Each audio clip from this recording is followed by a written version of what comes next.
Sir जी, नंदिनी आ गई। हाँ? नंदिनी आ गई। हाँ जी। चलो जल्दी करो, सब सामान ले लिया ना? हाँ दी।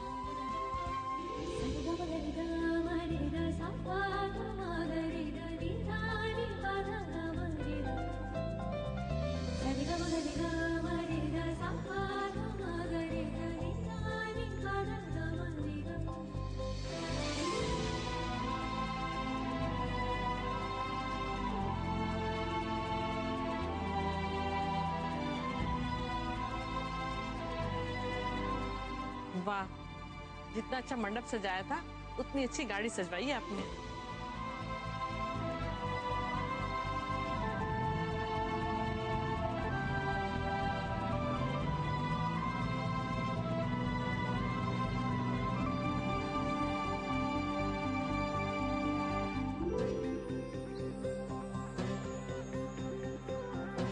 क्यों सर जी, सज गई ना कार?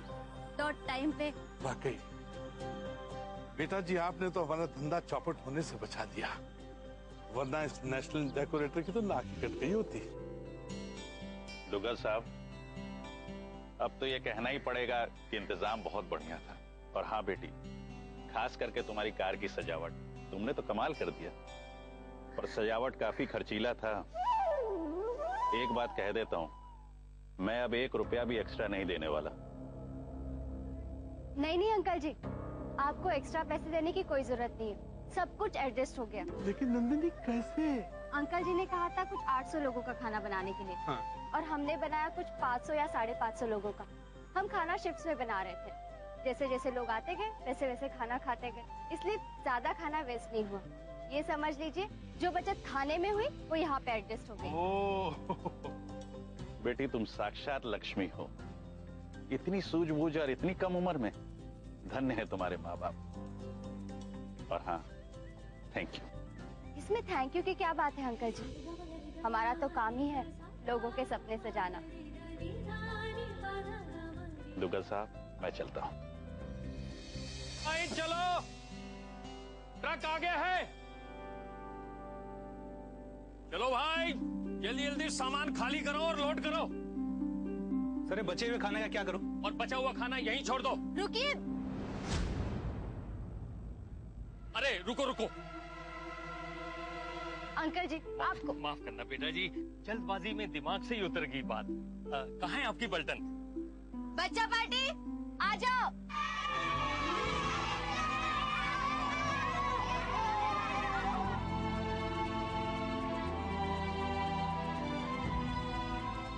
बैठो बच्चों, बैठो। कुछ तो बात है नंदिनी में। जब ये आसपास होती है तो दिल को तसल्ली होती है कि कुछ गलत हो ही नहीं सकता। देखिए, छोटी छोटी बातों में इसको कितना सुख मिलता है। चलिए, आप संभालिए उधर। Yes sir. अरे क्या कर रहे हो वहाँ?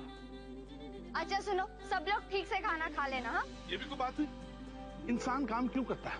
अपनी सैलरी के लिए। ये आपका हक है, ये आपकी मेहनत है, आप हक से मांग लिया करो। पिछले 3 दिन से मैं आपका लिफाफा लिए घूम रहा हूं।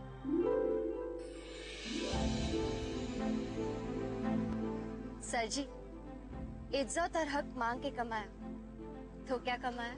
लाख टके की बात की आपने। अब थोड़ा सा हक और थोड़ा सा फर्ज हम भी जताते। ये आपका दूसरा लिफाफा, इंसेंटिव 7,000।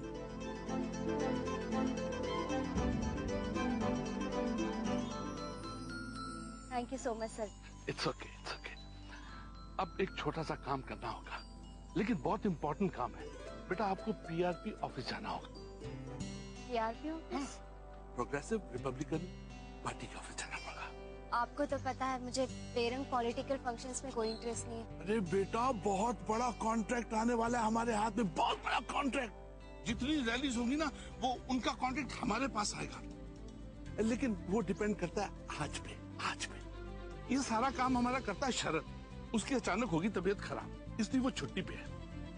तो बच्चे, ये काम आप ही को करना होगा। Okay sir ji. That's like a good girl.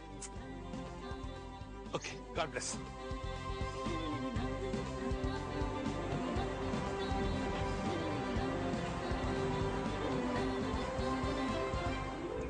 PRP यानी कि प्रोग्रेसिव रिपब्लिकन पार्टी के संस्थापक नेता स्वर्गीय राजा विजेंद्र रघुवंशी जी का जन्मदिन आज बड़े ही धूमधाम से यहाँ पार्टी दफ्तर में मनाया जा रहा है। जिनकी असमय मृत्यु के कारण जहाँ हमेशा शोक की लहर छाई हुई रहती थी, आज वहाँ पर गहमा गहमी छाई हुई है, क्योंकि आज गायत्री जी के बेटे युवराज राजवीर रघुवंशी इंग्लैंड से अपनी पढ़ाई खत्म करके यहाँ लौट रहे हैं, जिसकी खुशी का स्वागत। रुको, ये पत्रकार अंदर नहीं जा सकते। भैया जी, मैं रिपोर्टर नहीं, नेशनल डेकोरेटर से फंक्शन का इंतजाम देखने आई। एक मिनट रुकिए। ये रहा मेरा आई कार्ड। ठीक है, आइए। Thank you. सर जी, सत्ता में राजवीर जी की भागीदारी की हवा ने ही विपक्ष के कई नेताओं की कुर्सियों पर गरम तवा रख दिया। सुलग उठे हैं सबके सब। जरा सी पुरवाई चली नहीं कि ये चिंगारी आग में बदल जाएगी। शुक्ला जी, इस बार पुरवाई हमारे ओर ही भागेगी। एक बार पूर्वी दिल्ली से टिकट मिल जाए। राजवीर जी तो तुरुप के पत्ता हैं, अब पार्टी का चेहरा वही होंगे। तो इस बार तो होम मिनिस्टर बनने का सपना हमारा पूरा होकर रहेगा। बिल्ली वाली हालत है आप लोगों की।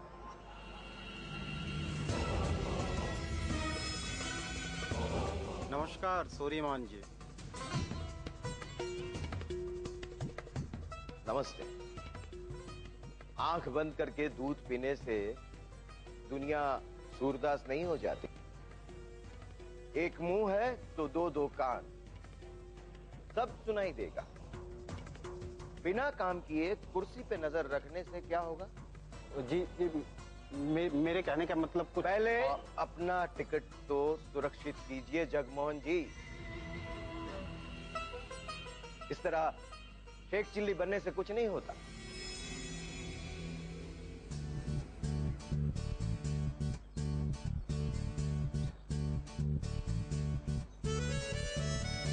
गणेश जी दीदी। ये क्या है? अभी तक पर्दे नहीं लगाए तुमने।